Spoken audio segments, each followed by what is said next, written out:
네, 지금 시간 8시 25분 향해 갑니다. 지금 보고 계신 머니쇼 유튜브 그리고 SBS 비즈 앱에서 실시간으로 시청 가능하니까요. 많은 시청 부탁드립니다. 그리고 다양한 정보 원하시는 분들은 카카오톡 채널에서 크존 검색하셔서 친구 추가하시기 바랍니다. 시장 분위기가 좀 경계심이 좀 커진 것 같다라는 생각이 드는 게 이제 잭슨홀 심포지엄을 앞두는 상황에서 뭐 각종 연은 총재들의 발언에 또 주목을 하고 있다 보니까 또 경제 지표는 약간 엇갈리게 나오고 참 혼란스러운 것 같습니다. 네, 우리 정민 앵커께서는 지금 어느 네. 쪽에 더 표를 주시겠어요? 아는 게 힘이다 하고 네. 모르는 게 약이다 하고 어느 쪽이 더 땡겨요? 모르는 게 약일 것 같아요. 모르는 게 약일 것 같아요. 알면은 머리가 너무 복잡해져요. 맞아. 제가 또 정민 씨 오래 봐왔는데 아마 그쪽이 더 편하신 것 같아요. 네. 아는 게 힘인 거라서 알려고 노력하는 것보다 차라리 네. 모르는 게 약이다. 시장도 그렇습니다. 보면은 저만 하더라도 그랬어요. 네. 초년병 때 네. 뭐 조금 이제 뭐 시장 용어 익히고 이제 뭐 수업료 내면서 터지고 어쩌다 네. 좀 벌고 이럴 때는 조금 어쩌다 이제 그거 하면은 네. 제가 아는 게 다인 줄 알았어요. 아, 그리고 예. 제가 생각했던 대로 안 가면 시장이 틀렸고 네. 시장이 무지하고 사람들이 이상한 거고 이랬는데 네. 정말 그 부질없는 거더라고요. 네. 모르는 게 약일 때가 많고. 근데 지금 예. 이걸 체크할 게 너무 많잖아요. 많고 당장 헷갈려요. 오늘만 해도 뭐 네. BOJ 총재, 네. 그러고 밤에 우리 잠들기 전에 또 뭐 파월 의장 또 이렇게 나와서 또 뭐 한 소리 할 거고 그렇죠. 뭐 이런 등등이 있는데 이걸 다 알아야 되나 싶기도 하고 알면 더 헷갈리고 헷갈려요. 경제지표 해석도 헷갈리고요. 예, 예. 그래서 또 오죽하면 식자 우환이라고. 그러게요. 뭐 우리가 정리할 게 있습니까? 오늘 또 유 박사님 나오셨으니까 다 맡겨버리죠. 뭐. 네, 바로 예, 모셔보겠습니다. KBWM 스타 자문단 유신익 수석 이코노미스트 함께합니다. 어서 오세요. 어서 오십시오. 반갑습니다. 네, 반갑습니다. 요즘 이렇게 뭐 시장 정리하기도 만만치 않으시죠? 그 말씀 드리면서 참 재밌는 생각을 했는데, 네, 만약에 알려면, 그러니까 알거나 모르거나 지금 말씀하셨잖아요. 그러니까 등산을 한번 생각해봤어요. 등산할 네. 때 촘촘히 보면서 지금 내가 여기 북도, 적도, 지금 위치가 어딘지 나침반 다 확인하면서 네. 하려면 기후까지 알아야 되고 예. 네. 다음에 뭐가 있을지 뭐 이렇게 험난한 산이 네. 나올지 이런 거가 다 체크해야 되니까 굳이 만약에 모르는 쪽이라면 그냥 눈 감고 계시면 되는 거고 알려면 우리가 관을 한번 해보자. 관, 볼관, 미래를 바라보는 관. 그래서 방금 말씀하신 것처럼 우회대 총리가 뭘 얘기할까? 저는 개인적으로 그냥 반성문 쓸 것 같아요. 반성문. 왜냐면 지난번에 하고 네. 사실 기시다 총리가 만들어놓은 어떤 이제 그 뭐라 그러죠? 우리 밸류업에 대한 프로그램들을 약간 해를 끼치는 통화 정책이 돼버렸잖아요. 예. 그러니까 거기에 대해서 뭔가 변명도 하고 반성문을 쓰고 약간 심할서 같은 분위기가 나올 텐데 만약에 그게 아니면 좀 뭐가 시장 분위기가 또 쌓여질 수 있겠구나 이런 생각을 할 수 있을 것 같고 그다음에 저는 이제 제 개인적인 생각으로 오늘 이제 그 잭슨홀 미팅에서 썸이라는 단어를 되게 저는 예의주시하고 있어요. 제 개인적으로 썸. 어느 정도 효과가 있었다. 왜냐하면 이게 이제 통화정책의 효과성을 이제 발표하는 자리이기 때문에 SOM이 썸 네네네. 약간 어느 정도 조금 있었다. 저는 또 뭐 썸 탄다 할 때 썸인 줄 알고. 예. 왜냐하면 자기 본인이 이제 그동안 했던 정책들을 발표하는데 자기가 저 못했어요. 진짜 효과 별로였어요. 이럴 리는 없거든요. 그래서 효과가 어느 정도 있었다라는 썸에 이제 저는 집중하고 인플레이션에 있고. 어느 정도 진전이 있었다. 네네, 뭐 이런 네. 식의. 네. 그 정도만 나와도 이제 그저께는 과다하게 여기 잭슨홀 미팅에서 50pp나 얘기 다 할 거야 이랬다가 예. 이제 또 어제 밤 같은 경우는 약간 안 그럴지도 몰라 이런 이제 그 불안이 네. 가중이 된 거 아닙니까? 네. 그러면 그 썸 하나로 중도 그러니까 하긴 하는구나 그래 휴 안도감을 좀 만들어주지 않을까라는 그런 관 앞으로 그런 것들을 체크를 포인트를 하나씩 하면서 가면 되지 않을까 뭐 이런 생각 해봤습니다. 저는 요즘 시장 보면 바라는 게 뭘까라는 생각이 드는 게 9월 금리 인하에 대해서 지금 뭐 25bp냐 50bp냐 시장이 바라는 게 뭘까? 예, 얘기가 많은데 좀 일단 뭐 나온 해석으로는 지금 간밤에 뭐 캔자스 시티 여는 총재도 그렇고 뭐 보스턴 여는 총재도 그렇고 좀 금리가 점진적으로 이루어져야 된다 아니면 많은 데이터를 좀 확인해야 된다 이렇게 얘기를 했단 말이죠. 그러면 이게 50bp가 아니라 25bp 인하가 적절하다 이렇게 해석이 될 것 같은데 이러면 사실 괜찮은 거 아니었어요? 50bp면 이게 경기 침체 때문에 50bp 하는 거 아니냐라는 얘기도 있었잖아요. 네. 헷갈려요. 그러니까 약간 저는 개인적으로 그런 느낌을 받습니다. 그러니까 아이가 놀이동산을 가는데 예. 아이의 마음하고 그다음에 달래는 어른의 마음이 같이 지금 가고 있는 것 같아요. 그러니까 우리가 놀이동산을 가는 거는 이제 금리나 시작 시점이라고 보면 되는 네. 거고, 근데 아이는 이제 아빠한테 얘기하는 거죠. 빨리 가, 빨리 가, 빨리 가가지고 빨리 다 타자. 욕심만 막 가득한 거예요. 예, 근데 예. 아빠 입장은 가기 전에 입장료도 끊고 그다음에 또 안전하게 좀 괜찮은 걸 타야 되고 이렇게 중간중간 기다려야 되고 체크를 해야 되지 않습니까? 네. 그런 이제 아빠의 마음으로는 계속 이제 제동을 거는 사람들이 생기는 거죠. 근데 이제 아이의 시장 심리로 생각을 하면 아이의 심리로 생각했을 때는 전부 한꺼번에 다 해버리고 싶은 거예요. 한 번에 막 50pp 하고 그다음에 50pp 하고 막. 시장이 바라는 게 그거였어요? 그렇죠. 근데 시장이 그걸 바라지만 그게 또 정답이라고는 할 수 없습니다. 왜냐 아빠의 마음으로 이거 타고 저거 타고 하면 애가 결국 지치잖아요. 지치잖아요. 그 지친다는 표현은 뭐냐 부작용이 있을 거라는 예. 겁니다. 무슨 부작용? 지금 말씀하신 것처럼 애가 막 다 탔어요. 그래서 50pp나 50pp 컷, 50pp 다 나왔어요. 그걸 시장이 과연 좋은 걸로만 받아들일 거냐? 그러니까. 당연히 인플레이션이 또 가속화될 수 있구나. 너무 빠른 이제 금리 인하는. 그다음에 두 번째는 또 하나의 현상을 가지고 꼭 반대로 해석하신 분들이 많이 나오세요. 50pp 인하할 정도로 그렇게 나쁜 거 아니야 이거? 우리가 뭔가 모르는 뭐가 있는 거 아니야? 그렇기 때문에 저는 지금 이거를 종합해서 생각해 보면 등산을 한다면 좀 확인해 가는 그런 과정들이 필요한데 너무 빨리 앞서고자 하는 마음과 그걸 통제하고자 하는 마음 싸움의 어떤 이제 균형점 잡기 뭐 이런 생각을 하고 있습니다. 그래서 아침에 이제 늘 뭐 눈 뜨면 확인하는 게 뉴욕 시세가 어떻게 됐으며 거기에 대해서 시황은 어떤 식으로 설명하나 이렇게 보는데 어제 같은 경우는 이런 거예요. 대체로 톤들이 뭐 앞서 우리가 또 정리해서 소개했습니다만 뭐 보스턴 연방은행 총재부터 해가지고 몇 명 사람들이 네. 전반적으로 이렇게 금리를 내려도 점진적으로 조금씩이지 이런 식으로 가니까 시장이 실망했다라고 제가 봐서는 사후적으로 갖다 붙이는 것 같아요. 그러게요. 뭐 어떨 때는 또 갑자기 비컷하면 시장이 놀란다면서요. 그러니까 제가 그 헷갈리는 게 딱 그 그 포인트예요. 지금 정민앵커의 질문은 그거잖아요. 네, 그죠? 맞아요. 어떨 때는 50bp를 원하는 것 같기도 하고 어떨 때는 50bp 하면 시장이 오히려 불안해할 수도 있다 그러고 그러니까 대체 시장이 원하는 게 뭘까? 시장이 원하는 게 네. 뭘까? 그 또 우리 유 박사님이 또 저 비유를 하시니까 무슨 말씀인지 알겠는데 아빠의 마음과 그 아이의 마음은 알겠는데 이 비유가 시장에 통할지 모르겠습니다만 뭐 적용될 수 있을지는 모르겠는데 저 몇 번 경험했거든요.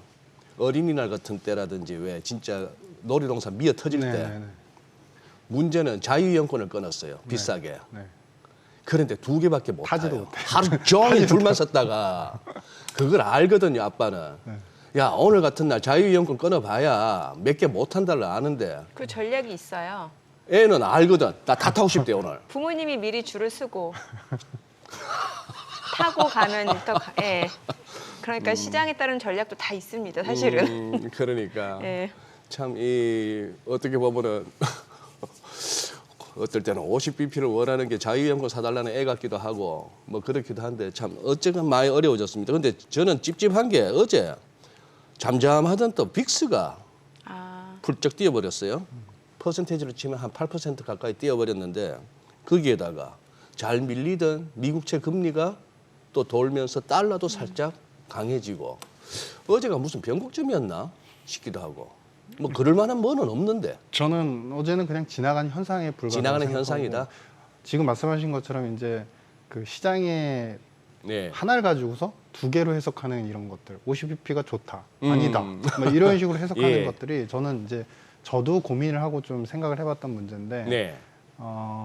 그 가격 결정권을 갖고 있는 주 플레이어들 그러니까 쉽게 말씀드리면 미국에서는 어찌됐든 채권 시장이 가장 큰 규모이고 네. 네. 근데 이 채권 시장에 많은 영향력을 발휘를 하고 있는 상업은행이나 프라이머리 딜러들 아니면 채권 투자 기관들 이쪽에서 가격 결정권을 더 많이 갖고 있다고 생각을 해요. 왜냐하면 돈의 규모가 사실은 과거보다도 이제 더 많이 쏠림이 이쪽에 있었고 예. 그러다 보니까 그들의 해석이 시장을 좌우지하는 그런 현상들이 좀 만들어지는 것 같다. 그러니까 동일하게 우리가 금리 인하를 할 수 있다라고 하는 부분조차도 그들이 채권을 갖다가 이미 많이 사놔가지고 채권 가격이 높아지면 즉 금리가 많이 떨어지면 그 다음에는 금리 인하를 하는데 근데 얼마만큼 할 건데 얼마 못 하잖아라는 회의론으로 또 가격을 또 이제 반락을 시키고 그러니까 이런 트렌드는 어찌 보면은 단순하게 표현하면은 이제 채권 시장뿐만 아니라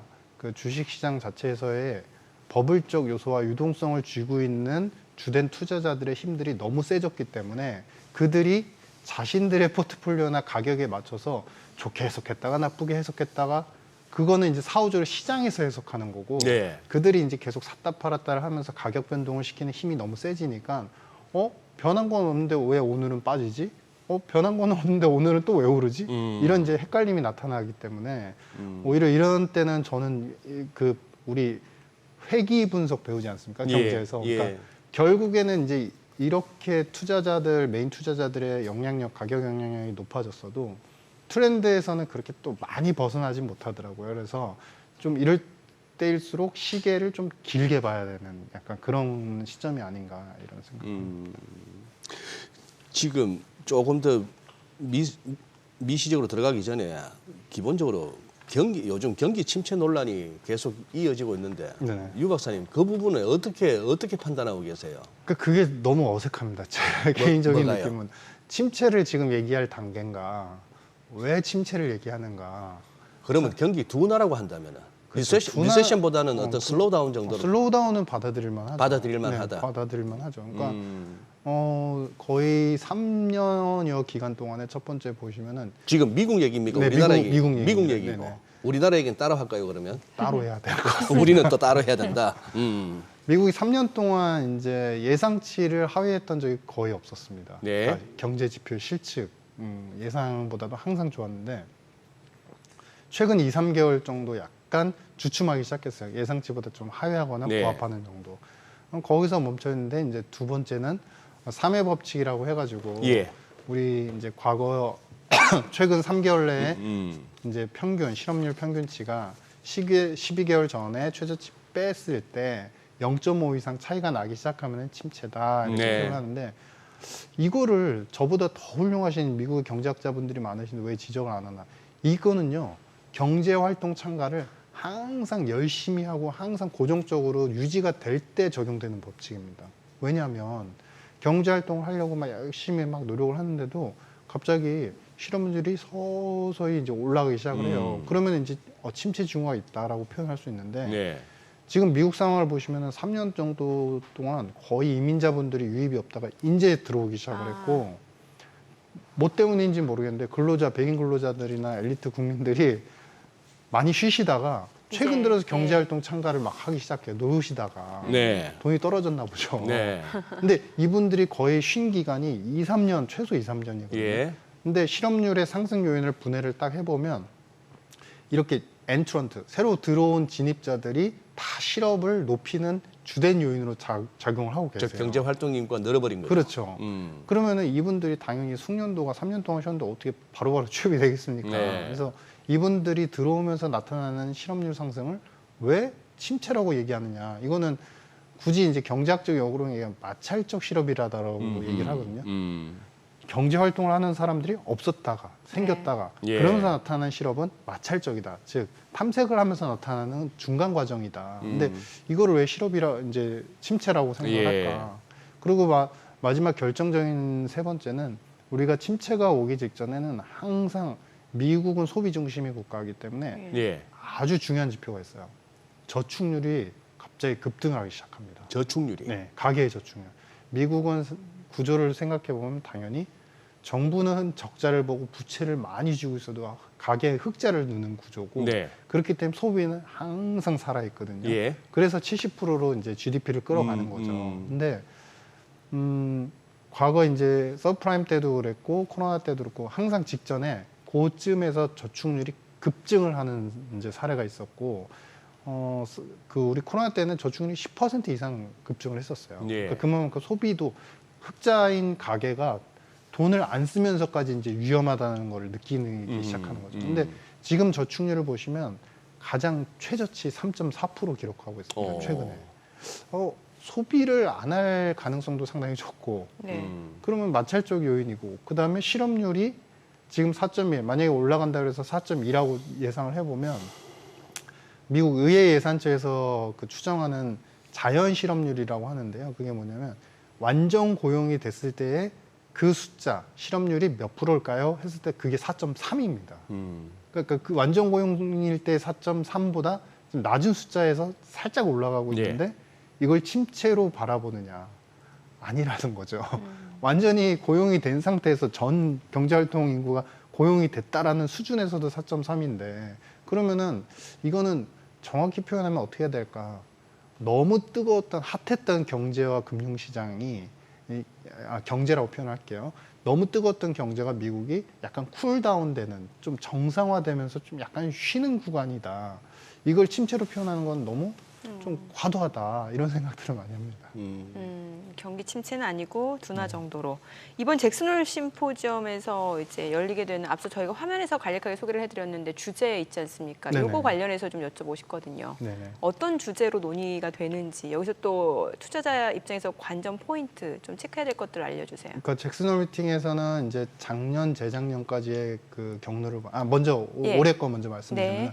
통화 정책의 효과성과 전달에 대한 재평가. 그러니까 이걸 한마디로 얘기하면은 그동안의 통화 정책을 금리 인상 긴축으로 기조로 이제 해왔는데 네. 이것이 결국엔 어떻게 인플레에 영향을 미쳤고 수요가 좋긴 했지만 최초에 이제 잭슨홀 미팅에서 이제 파월이 주장을 했던 거는 수요를 약간 쿨다운 시키면서라도 인플레를 통제하는 것이 적정하다. 그게 합리적이다라고 얘기를 했었거든요.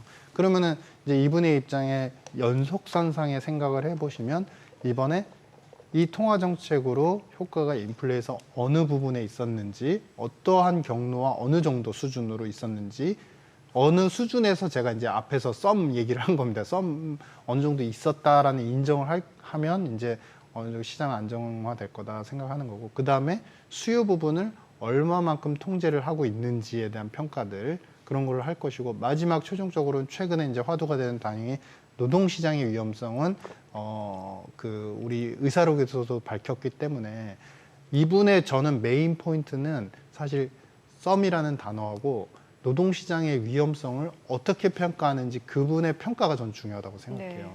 만약에 저는 이제 아직은 침체는 아니에요. 노동시장은 마찰적 요인이라고 표현했지만 당사자들, 미국 경제와 노동시장을 살려야 되는 페드 위원들과 연준 위원 입장에서는 또 입장이 다를 수 있거든요. 그래서 노동시장의 구조적 위험이나 어떤 약간 이 힘들어질 수 있는 위험들이 도사리고 있다 혹은 앞으로 머지않았다 이런 표현들이 들어가게 되면 아마도 빅컷을 기대할 수도 있을 것 같은 네. 그래서 이런 종합적인 평가가 이루어질 것 같습니다.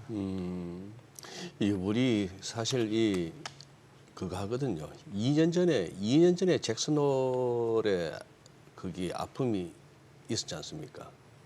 그때 2022년에 이미 연준이 그 2020년, 21년 그 코로나 때 그냥 다들 이제 풀린 유동성으로 미국이나 뭐나 할 것 없이 뭐랄까 오늘 그 얘기가 어제 줌이 많이 올라서 화제가 됐습니다만 또 뭐 캐시우드도 많이 담고 있는 종목이고 했습니다만 줌 종목 차트 한번 그냥 인터넷에서 그냥 한번 보시죠. 보시면은 허무합니다. 그게 뭐라고 거기까지 갔다가 지금 거의 한 7분의 1토막 8분의 1토 뭐 그런 식으로 떨어져 있는 게 그 상태에서 어제 뭐 10몇 프로 올랐다 이건데 네. 우리 이제 그 세월을 보내고 이제 지금도 아직 그 후유증 완전히 해소 안 된 게 미국이나 우리나 여러 업종에서 종목에서 고생들 하고 있지 않습니까?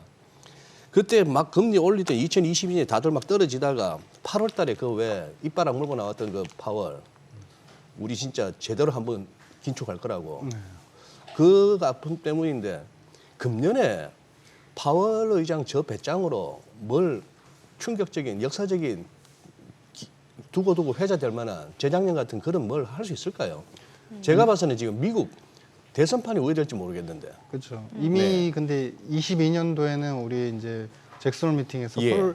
폴 볼컷이 금리 인상 얘기가 폴 볼커가 그때 제가 기억하기에 7번인가 회자가 돼서 네. 되게 겁을 줬어요. 맞아요. 폴 볼커 뭐 자서전 그 책 제목까지도 막 그거 하면서 네네. 예. 그리고 이제 중간 과정이 한 번 있었거든요. 23년도에 잭슨 미팅에서는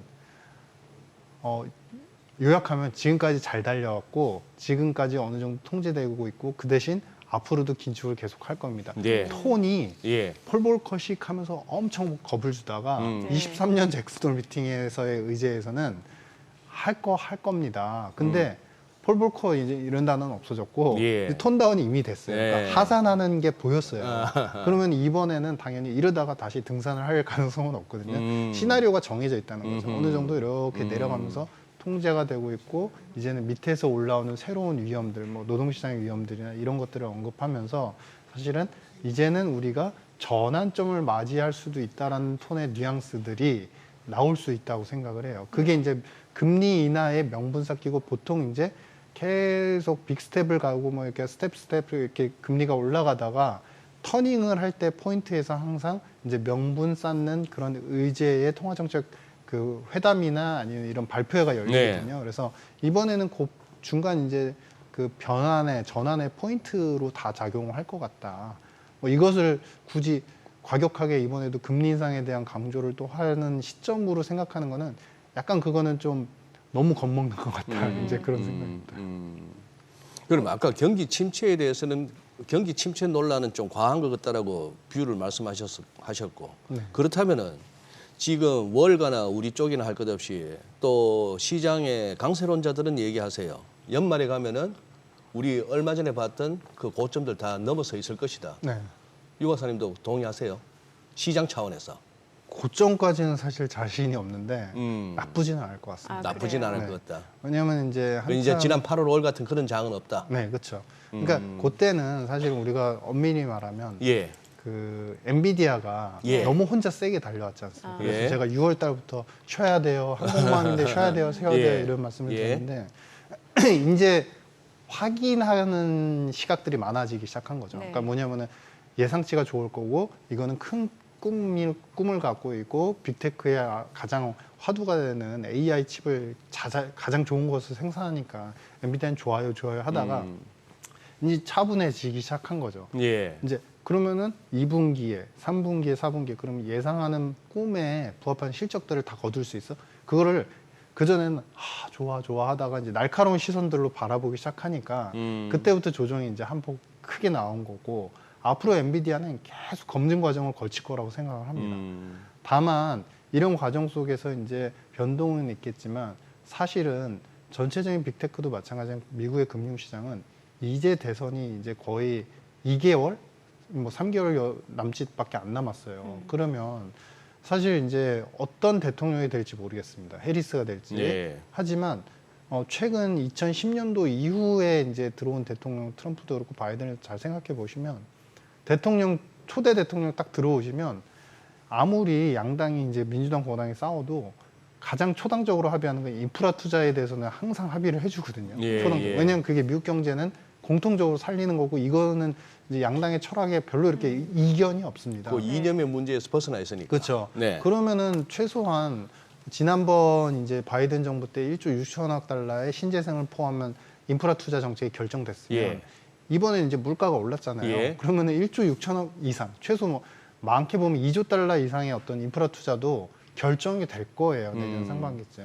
그러면 그거를 우리가 다 목도하고 있는 미국 금융시장 참가자들 입장에서 시장을 그렇게 쉽게 망가뜨릴 것이냐.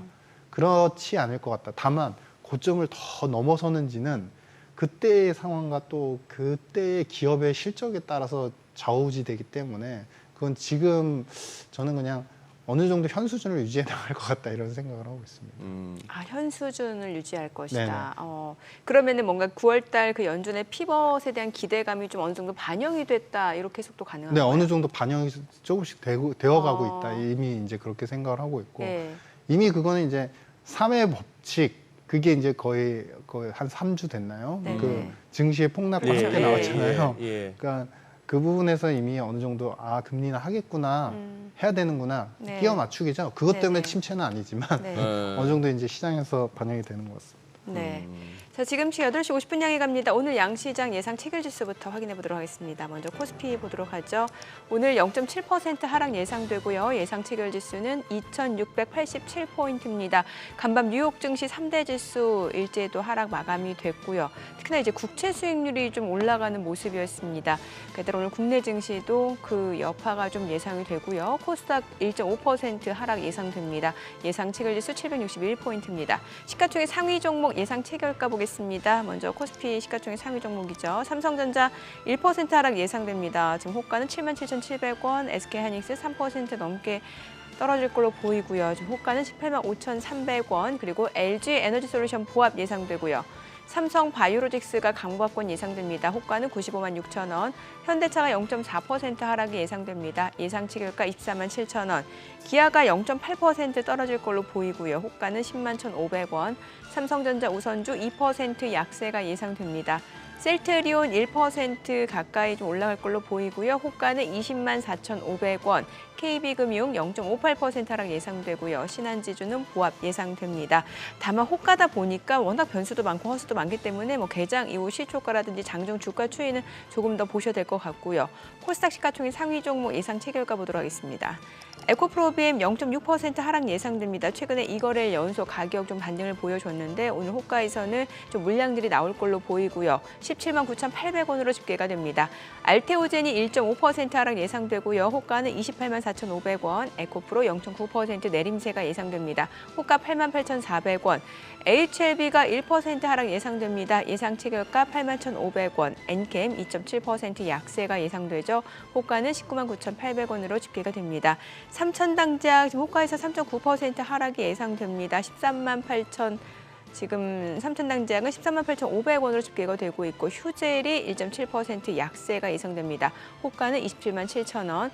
리가캠바이오가 1.2% 약세 예상되고요. 예상 체결가 8만 8,200원. 클래시스도 하락 출발 예상됩니다. 호가는 4만 8,750원.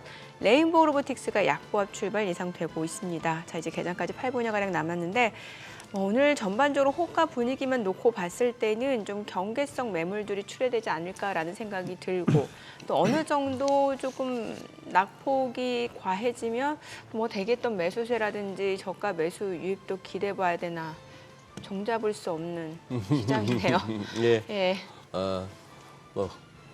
그 부분은 좀 이렇게 뭐랄까 손빠른 선수급 플레이어들한테 맡기고 네. 대부분 우리 이 SBS TV를 보시는 우리 일반 투자자분들, 시청자분들에게는 차라리 저는 권하고 싶네요. 굳이 막 번개치고 갖다 붙듯이 비가 쏟아지는데 꼭 그때 나가야 됩니까? 조금 있다가 비가 좀 잦아들면 네. 그때 이렇게 나가셔도 될 것 같아요. 지금 여기서 진짜 50도 50인데 무슨 이거 얘기해갖고 해서 살까 말까 하는 것도 아니고 지금은 잠시 빗겨나 있는 것도 방법인 것 같습니다. 모르겠잖아요. 소나기는 피하고 보자. 예. 네. 그러고 나서 어떻게 될지 당장 오늘 있게 되는 BOJ 이벤트나 잭슨홀 이벤트에서 어떤 얘기가 나오면 또 설령 나온다 하더라도 시장 반응이 어떨지가 그러다 보면 몇 가지 조합이 나오잖아요. 네. 시나리오가. 그거 다 점검하기 모르는 게 약입니다. 아는 게 힘이 안 될 것 같아요. 지금은. 헷갈려요. 예.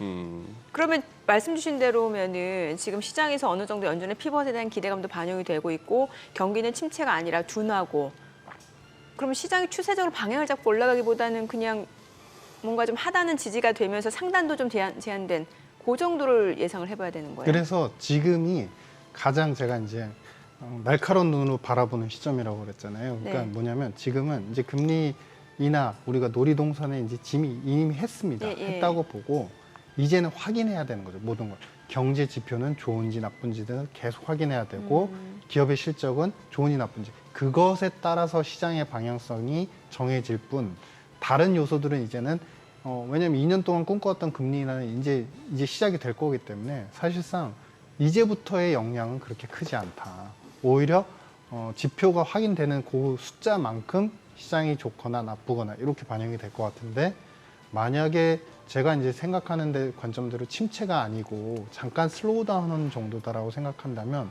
뭐 여러 가지 경제, 뭐 기업 실적도 약간 이제 영향은 있겠지만 전체적인 패턴이 여기서 횡보의 흐름으로 쭉 어느 정도 안정적인 패턴을 이어가지, 급등을 또 여기서 세게 하거나 아니면 급락을 하거나 이런 패턴은 아닐 것 같다. 이런 생각입니다.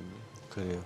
지금 여기서 무슨 뭐 저도 개인적으로 여기서 막 급등을 합니다. 전고점 열고 갑니다. 뭐 이것도 좀 별로 공감이 안 되고 여기서 뭐 세상 망합니다 하는 것도 네. 시장만 이제 부러집니다. 이것도 좀 그렇죠. 음, 대선을 3개월 남지, 그러니까 한 2개월이죠.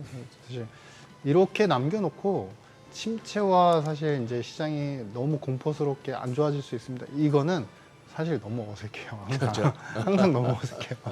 왜냐면은 미국은 여러분들 아시겠지만 사실 돈으로 시장을 만들고 돈으로 경제를 만들고 그거에 쌓여가지고 지금 그 과다한 30조 달러, 34조 달러 이상이 되는 부채가 쌓여 있는 거거든요. 네, 예. 이제 이러한 나라에서 이걸 가만히 두고 볼 것은 아니다. 예. 시장도 마찬가지고 경제도 마찬가지다. 예. 이런 생각입니다. 지금 저 자꾸 화면에 뭐 트럼프 전 대통령 나오고 지금 카말라 해리스 부통령도 나오고 해서 요거 한번 여쭤보 갈게요. 지금 미국에 최근 한 며칠 논란이 됐던 게 저 유세중이었나요? 전당대회였었나요? 카말라 해리스 입에서 그거 나왔지 않습니까? 무슨 뭐 농산물이나 음식료 그리고 뭐 임대료 이르기까지 바가지 요금 연방 차원에서 금지할 수 있는 법을 만들겠다고 네, 그거 했다가 네. 미국에 짤이 막 돌더라고요. 밈이. 네. 커뮤니즘이 그거 아닙니까? COMMU 이렇게 시작하는 네. 스펠링인데 네. COMMU가 그냥 C가 K로 됐더만. 네. 그러니까 KA 그냥 커뮤니즘, 네. 카말라 해리스의 네. 카말라 해리스식 사회주의 공산주의가 네. 돼버렸는데 네. 그 발상 자체가 미국이라는 나라에서 가능합니까 그게? 그러니까 이분이 약간 검사식 마인드가 확실히 있는 거예요. 검사식 마인드. 왜냐하면 AI 관련해서도 예전에 AI 관련 포럼에서 발표한 거 보면 그 정당한 이제 법규나 네. 구체적인 감독 규정이 없는 상태에서 AI 관련되는 기업들과 테크 관련된 기업들이 정보와 사회 환경 그다음에 개인의 안정망, 데이터, 프라이버시까지 침해를 하고 있다. 예. 규제가 필요하다라고 얘기했어요. 근데 이게 이제 한참 더 나서 모든 부분, 가격에 대한 부분까지도 지금 통제가 필요하다라는 식이고 예. 사실은 이제 교육 정책에서도 과거에 이제 그 무료 공공대학에 대한 건립이 필요하다라고 얘기를 했거든요. 약간 샌더스식으로 분배주의 그 철학이 굉장히 강하고 저소득 계층들의 웰페어를 되게 생각을 많이 해요. 그래서 아마 이제 트럼프랑 완전 상반되는 건 트럼프는 연방 정부의 규제를 그때 이제 당선이 되자마자 다 철폐를 시켰거든요. 근데 이분은 아마 그거를 상당 부분 많이 복원을 시킬 수 있는 분이다. 뭐 이런 생각입니다. 달러 흐름도 좀 여쭤볼게요. 지금 달러 인덱스가 100일 8개월 만에 최저치잖아요. 앞으로 달러에 좀 영향을 줄 만한 방향성에 영향을 줄 만한 변수가 있다면 뭐가 있을까요? 일단 이제 금리 인하의 시점에 전환이 됐기 때문에 네. 달러가 약간 살짝 이제 다운그레이드가 되는 건데, 중요한 거는 이제 미국과 항상 다른 국가들의 경제 지표가 네. 어느 부분이 더 좋느냐가 이제 관건인 것 같습니다. 그러니까 예를 들어서 이제 달러가 지금 약세를 한번 보였으니까 앞으로 달러는 계속 약세로 가나요? 라고 이제 일부 분들은 이제 제기를 하지만 저는 그렇게 생각을 안 합니다. 왜냐하면 금리 인하를 너무나 기다리다가 금리 인하가 이제 시작이 될 것 같으니까 달러가 살짝 꺾인 것 뿐이지, 사실상 전반적인 유동성이나 전반적인 어떤 경제 상황을 보면 여전히 미국이 상대 우위예요. 네. 일본보다도 우위고 유럽보다도 우위고 주요 메이저 커런시 대비해서 다 우위입니다. 국가적으로 보면.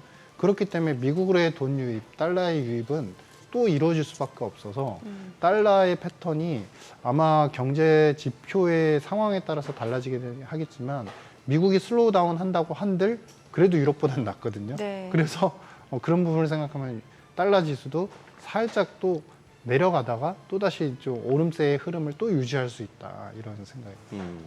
제가 요즘 가끔 받는 질문이 뭐 수출업체일 수도 있고 개인일 수도 있는데 달러 좀 쟁여놨는데 그동안에 네. 이게 뭐 한 1,400원 금방까지 가던 놈이 뭐 1,330원, 20원 이러고 있으니까 네. 지금 이제 좀 정리해야 돼, 던져야 돼 이러거든요. 네. 유 박사님 같으면 그런 어떤 질문이나 자문에 어떻게 답하실 겁니까? 아, 이게 좀 과거 얘기라서 좀 죄송하긴 한데 과거? 저는 이제 예. 1,300원, 1,400원 넘나요 했을 때 이미 반 파세요라고 했을 것 같아요. 반 파세요. 네, 이미. 1,400원 넘나요 할 때? 왜냐면 그때 이제 1,400원 넘어서 1,100원 가나요라고 네. 꿈을 꾸시는 제 입장에서 꿈으로 보여가지고 그러니까 그런 분들이 달러를 되게 많이 갖고 계신 분들이 있었거든요. 그래서 일단 반 팔고 대응하는 게 낫지 않을까요 생각을 했고 네. 지금은 어느 정도 이제 너무 빨리 그러니까 원화의 펀더멘탈 그러니까 우리가 수출이 너무 잘 되고 예. 우리 시장이 갑자기 핫해지고 금융적으로 경제적으로 우리가 좋아지면서 나타난 환율의 급락이 아니기 때문에 이건 또 되돌림이 조금 있을 거예요. 예. 그럼 되돌림이 있을 때 요 그때 가서라도 얘기를 저희가 좀 네. 개장하고 네, 더 네. 구체적으로 들어보도록 하겠습니다. 오늘 국내 증시름 체크해 보겠습니다. 개장합니다.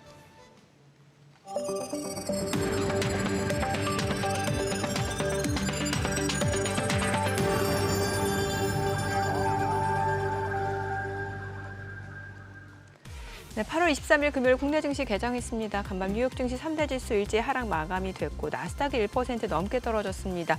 10년물 국채 수익률이 좀 올라가는 모습이었습니다.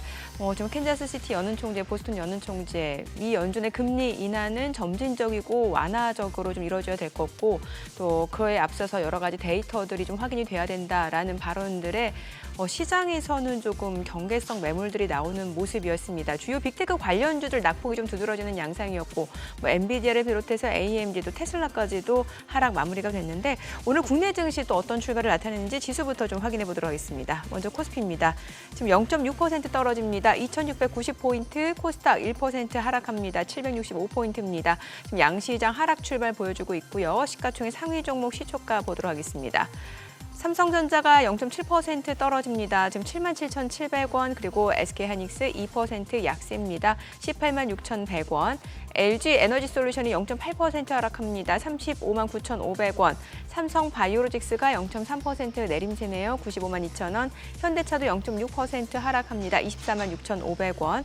기아가 0.39% 떨어집니다. 101,900원. 삼성전자 우선주도 0.9% 떨어지죠. 61,900원. 셀트리온도 소폭 하락 흐름 이어집니다. 202,000원. KB금융 강보합권이고요. 86,600원. 신한지주는 1% 올라갑니다. 59,700원에 거래되고 있습니다. 코스닥 시가총액 상위 종목 시초가도 보겠습니다. 에코프로비엠 오늘 사흘 만에 지금 내림세입니다. 1% 넘게 떨어지고 있고 177,600원, 알테오제는 약보합권 288,500원, 에코프로가 1.4% 떨어집니다. 88,100원이고요. HLB는 강보합이죠. 82,500원, 엔캠이 1.9% 하락하면서 201,000원에 거래되고 있습니다. 삼천당제약 소폭 내림세로 143,100원 선이고요. 휴젤 1.4% 떨어집니다. 278,000원, 그리고 리가캠바이오는 약보합 89,200원, 클래시스는 올라갑니다. 0.7% 상승하면서 49,850원, 리노공업이 2% 약세입니다. 196,900원에 거래되고 있습니다.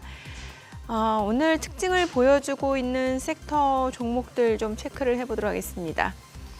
간밤에 미국에서 10년물 국채 수익률이 좀 올라갔잖아요. 그에 따라서 연준의 피벗에 대한 기대감 이미 다 선반영됐다라는 측면에서일까요? 뭐 은행주라든지 금융주 쪽이 좀 움직임이 있고 또 경기 방어 섹터인 통신주들 흐름도 좋습니다. 그리고 그린벨트 해제와 관련해서 또 건설주들이 좀 움직임이 이어지고 있는데 통신주부터 볼게요. KT, SK텔레콤 각각 지금 0.7% 올라가고 있습니다. 다만 보시다시피 상승폭 자체는 그렇게 크지 않고 좀 제한된 모습입니다. 각각 주가는 KT는 39,600원, SK텔레콤은 55,700원, LG유플러스 강보합권으로 9,800원에 거래되고 있습니다. 자, 그리고 제가 건설주 말씀드렸죠. 지금 이제 뭐 그린벨트 해제에 대한 기대감이 반영이 되면서 건설주들이 앞서서 좀 움직임이 있었는데 오늘도 건설주 움직입니다만 상승하는 종목이 그렇게 많지는 않아요. HDC 현대산업개발이 2.48% 올라갑니다. 24,650원. 그리고 대우건설도 1.4% 상승합니다. 4,250원. 그리고 현대건설, GS건설, 삼성물산 주로 이제 대형주 건설주 내에서는 대형주들이 조금 상승세를 보여주고 있습니다만 상승폭은 그렇게 크지 않은 상황이고요. 그리고 은행주들 좀 보도록 하겠습니다. 은행주, 보험주들 볼게요. 자, 은행주 내에서는 의리금융지주가 1.4% 올라갑니다. 16,810원, 신한지주 그리고 하나금융지주, 기업은행 1% 안팎으로 상승세가 이어지고 있습니다. KB금융은 86,700원, 그리고 이 가운데 제주은행은 좀 떨어지죠. 9,350원. 그리고 보험주 내에서는 지금 보게 되면은 생명보험 쪽, 동양생명, 삼성생명이 1% 이상 올라갑니다. 삼성생명이 97,900원. 지금 손해보험 쪽에서는 이제 흥국화재가 좀 오름세가 있고, 생명보험 쪽으로 미래에셋생명이라든지 삼성생명이 좀 올라갑니다. 다만 전반적으로 종목 자체가 그렇게 상승 모멘텀이 크지는 않은 상황이에요. 이 가운데 양자모 쪽 엑스게이트가 20% 이상 급등합니다. 4,590원, 4,600원을 넘어서고 있는 상황이고 우리로가 17% 급등합니다. 1,327원. KCS도 지금 강세 보여주고 있고요. 양자모 관련주가 오늘 좀 움직임이 이어지고 있고 오늘 신규 상장한 종목 체크해 보도록 하겠습니다. 이엔셀 지금 180% 급등하고 있는 상황입니다. 주가는 43,000원을 중심으로 흐름이 이어지고 있습니다. 오늘 신규 상장한 종목 이엔셀 좀 강세를 보여주고 있는 모습이죠. 또 최근에 상장한 종목들 보시다시피 M83 7% 강세, TDS팜도 8% 올라가고요. K3I도 2% 이상 올라가고 반면 넥스트바이오메디컬은 4.7% 약세 흐름 이어집니다. 수급 상황 체크해 보겠습니다. 오늘 유가증권 시장에서는 지금 외국인과 기관이 삽니다. 각각 74억 원, 192억 원 순매수고요. 개인 투자자는 619억 원 매도 우입니다. 코스닥에서는 지금 개인과 외국인 삽니다. 각각 261억 원, 94억 원 순매수고 기관이 318억 원 매도 우이고 선물 시장에서 외국인 좀 삽니다. 지금 1,158개 순매수 보여주고 있는 상황입니다. 환율 좀 체크해 보도록 하겠습니다. 달러원 환율 어제 정규장 3시 30분 마감 대비로는 6원 60전 상승한 1,341원 30전에 개장이 됐습니다. 지금 계속해서 1,340원 선을 중심으로 흐름이 이어지네요. 달러원 환율이 다시 또 올라가네요. 그러네요. 1,330, 네. 조금 더 그거 기술적으로는 1,327원 고기가 내려가다가 자꾸 이제 막히네요. 그런 상황인데.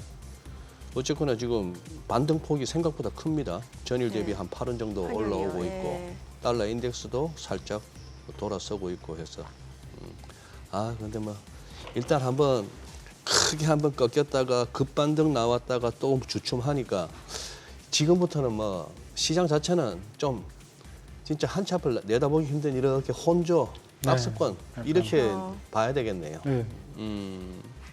아까 우리 무슨 얘기하다가 저기 개장을 살폈더라.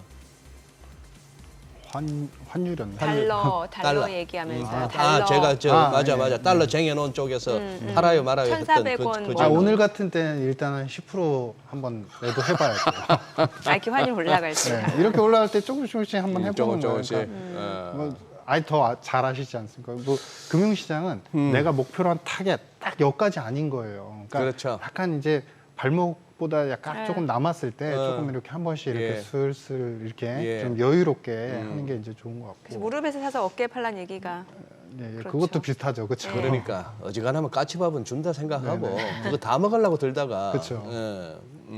그러니까 아니 그런데 저는 이제 투자자 입장에서 보면은 시장 전체적인 움직임도 중요합니다만 지금 말씀 주신 대로면 시장이 크게 떨어질 일도 없을 것 같고 그렇다고 크게 올라갈 일도 없다라고 치면은 그 안에서 섹터 간 순환매가 좀 이어질 수 있다라는 건데 그 나스닥 특히 빅테크 관련주들 변동성이 굉장히 크잖아요. 이거는 어떻게 해석을 해야 되는 거예요? 그러니까 너무 빨리 달려왔고 실물 시장 그러니까 약간 이런 거죠. 달리기를 하는데 이 선수가 달리기를 할 때 완전히 체력이 저하되고 이제 나빠진 건 아닌데 그 동안에 써야 되는 이제 상체 근육, 하체 근육, 그다음에 좋은 운동화 신고, 그다음에 밥도 최고치로 먹고 약간의 이제 좋은 약물도 먹고 이래가지고 힘을 다 써버린 거예요. 그러면은 지금부터는 더 좋은 약, 더 좋은 밥, 그다음에 더 좋은 신발이 나오지 않는 이상 여기서 더 퍼포먼스를 내기 힘들거든요. 그런 차원으로 해석을 해야지. 그러니까 어떻게 보면 이제 다음 정부가 뭘 할지도 모르고 어떤 밥을 줄지도 모르고 어떤 운동화를 신게 해줄지도 모르니까 쉴 수밖에 없는 거고 그러면 이제 어떻게 보면 이게 이제 하루 5% 오르고 하루 5%또 내리고 뭐 이게 반복이 되면 그러면 횡보가 되는 거거든요. 차트 이제 긴 트렌드로 보면. 근데 여전히 우리 이제 빅테크가 되게 중요하고 뭐 미국의 나스닥 중심이 사실 빅테크니까. 근데 지난번에도 제가 비슷한 말씀 드렸는데 그 빅파마들 제약바이오 산업을 헬스케어 쪽을 안 보시는 것 같아요, 많이들. 근데 예. 여기는 아직도 굉장히 견조하게 버티고 있거든요. 그러니까 이거는 혹시 모를 경기 둔화, 저는 침체라고 안 생각하니까 네. 둔화에 대한 리스크도 다 어느 정도 방어가 충분히 가능하고, 그 다음에 기본적으로 미국의 지금 빅파마에서 가장 유행하는 게 어떤 대통령이 오든 약가를 인하해야 되기 때문에 좋은 기술이 필요해졌어요. 예. 거기다 특허도 좀 예. 있으면 완료가 되거든요. 그래서 지금 M&A를 엄청나게 이루고 있습니다. 그러니까 이 빅파마들이 네. 죄송합니다. 지난번 모건스탠리에서 나온 보고서 보니까 4천억 달러 이상의 돈들을 현금을 지고서 어떤 걸 사야 되나 M&A를 계속 누리고 있다는 거죠. 네. 근데 그러한 흐름이 우리나라 한국 시장으로의 한국 바이오 산업, 정확히 말하면 플랫폼 바이오 산업으로의 그 러브콜까지 이어지고 있다. 그래서 그런 플랫폼화에 대한 기업들이 사실 우리나라에 몇 개 손에 꼽히거든요. 근데 예. 이런 기업들을 트렌드를 저도 이제 공부해 보니까 거의 한 10년 동안 연구하다 이제서 그 빛을 바라보고 있는 것 같아요. 그래서 이런 헬스케어나 바이오 산업에 대한 입증된, 검증된 회사들에 대한 그 더 집중해서 공부하셔서 자신의 이제 취향에 맞는 기업들을 선택하시는 것도 저는 지금 시장에서는 오히려 더 나아 보인다. 빅테크에 너무 이렇게 흔들림이 많은 이제 테크 기업 쪽보다는 네. 약간 이제 새롭게 달려가는 새로운 뉴 선수, 마라톤 선수를 좀 네. 우리 생각해 보자. 뭐 이런 생각입니다. 선수 교체가 필요한 거예요. 네, 약간 저는 그렇게 생각합니다.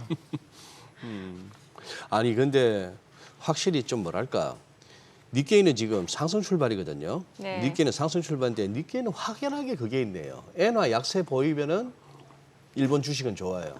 그런 그렇죠. 상황이고 저도 오늘 아까 오프닝에서 막연한 그냥 바람이었다기보다는 오늘 같은 날 미국 장이 저렇게 특히 나스닥이 저렇게 빠지고 했는 날 우리가 좀 덜 빠지거나 올라가 주는 그런 모습 한번 보여줬으면 했는데 필라델피아 반도체 지수가 어제 3.4%나 급락을 했는데도 불구하고 우리 지금 삼성전자 마이너스 0.7% 이 정도면 선방 아닙니까 이거? 그렇죠. 지수도 지금 마이너스 0.5% 이내로 지금 낙폭이 대신에 많이 못 오르기도 했고요. 그러니까 그동안 당한 서름에 비하면은 뭐 이거는 그거한데 아니 그동안 많이 못 올랐는데 여기서 더 떨어지면 그러니 그건 진짜 서러운 거죠. 진짜 서러운 거죠. 네. 예, 맞아요. 그래 뭐 시장은 어쨌거나 오늘은 할 만큼 해주고 있다고 보고 유 박사님 나오셨으니까 그거 여쭤볼게요. 어제 모처럼 금통이 끝나고 이창용 총재하고 기자들 이렇게 주머니 예. 박거리 하는 가운데 네. 모처럼 이렇게 재밌는 질문이 나왔네 싶은 게 있더라고요. 봤습니다. 보셨죠? 네, 아니, 총재님 믿고 영끌. 연끌들에 대해서 이렇게 걱정하시는 말씀을 해갖고 집값 올라간다고 막 그거 할 게 아니다. 기자의 질문 뉘앙스가 괜히 총재님 믿었다고 후회돼요. 이렇게 됐더란 말이죠. 지금 어제 우리 금통위의 메시지는 뭡니까? 시장이 던지는. 그러니까 그러니까 제가 해석한 바로는 네. 미국의 금리 인하가 이루어짐으로 인해서 네. 한국 역시도 도비시하게 빠르게 금리 인하를 할 수 있을 것이다. 한국도? 예. 그리고 연속적으로 금리 인하가 미국과 마찬가지로 트렌드화 될 것이다라는 것에 너무 기대하지 말라라는 메시지인 거죠.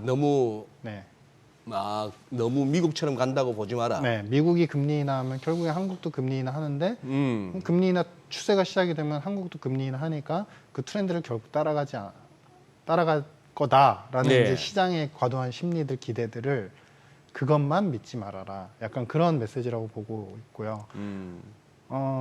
물론 이제 그쪽에서 금리를 내리는데 올리긴 힘들겠죠. 그렇죠. 예. 그렇겠죠. 근데 시차를 굉장히 오래 두거나 예. 오히려 이제 금리 인하를 그쪽에서 미국에서 이제 4번 하면은 우리는 한 번 정도로 한다든지. 왜냐하면 어제 저는 그 뒤에 문구 기억하시나요? 본인 총재께서 바라보는 관점에서는 기본적으로 집값이 잡혀 나갈 수 있는 과정에 있다. 아직 끝난 게 아니다. 그러니까 끝날 때까지 끝난 게 아니다. 이런 표현으로 예. 전 들렸어요. 예. 그래서 그런 부분에서 이제 한은의 입장에서 물가 잡기, 집값에 대한 어떤 그리고 가계 부채에 대한 조절을 아직 우리가 다 내보인 게 아니에요. 우린 과정 중에 있습니다. 그렇기 때문에 단순하게 시장에 생각해서 미국에서 금리나 그래서 한국도 BOK도 우리도 금리나 그래서 가계 부채하고 집값은 더 뻥 튀겨지는 그런 예. 그림으로 바라보지 마십시오라는 해석으로 저는 다가왔었습니다. 지금 자막 저거 제대로 된 거죠. 집값 오를 만큼 금리 안 내린다는 메시지 맞습니까? 네. 근데 결국에 사실 투자자들은 그렇게 생각 안 할걸요? 이게 시차의 문제지 결국에 금리 인하할 거고 타이밍의 문제 아니냐 이렇게 받아들일걸요? 그렇죠. 그 심리가 강하죠. 네, 그래서 오히려 이게 어떻게 보면은 시간을 벌어주는 걸 수도 있거든요. 네. 그런 거 아니에요? 제가 그걸- 어릴 때부터 들었던 얘기가 농사 짓는 분들 정부에서 하라는 거 안 하면 돈 번다. 정부에서 하라는 거 뭐 심고 정부에서 하라는 거 하고 나면 그 다음에 망한다. 네. 뭐 부동산도 마찬가지 아닙니까? 네. 이렇게 부동산 뭐 정부에서 뭐 때려잡겠네 어쩌네 집값을 네.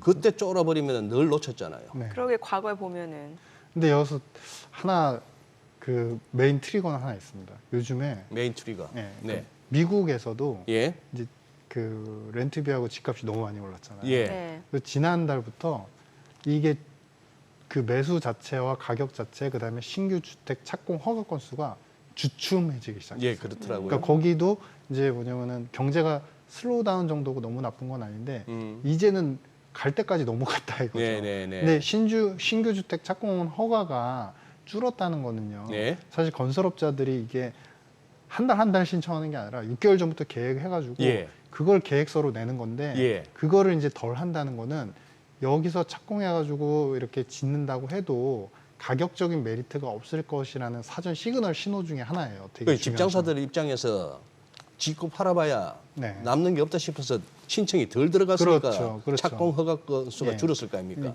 그래서 그게 이제 그러면 우리식으로 공급이 주니까 그럼 또 올라가는 거야. 이게 아니고 그게 아니고 가격이 더 이상 이제는 더 메리트가 보이기 힘들 것 같고 아. 수요가 그만큼 못 따라줄 것 같아라는 계획을 모두 다 조사한 다음에 그 다음에 착공 허가를 내는데 착공 허가 예. 줄어든다면 장사가 별로 안 될 것 같아 부동산 관련해서는 그 이런 이제 말씀은 미국 임대료도 어느 그렇죠. 정도 턱에 찼다. 네네, 이제 오를 만큼 네. 올랐다. 네.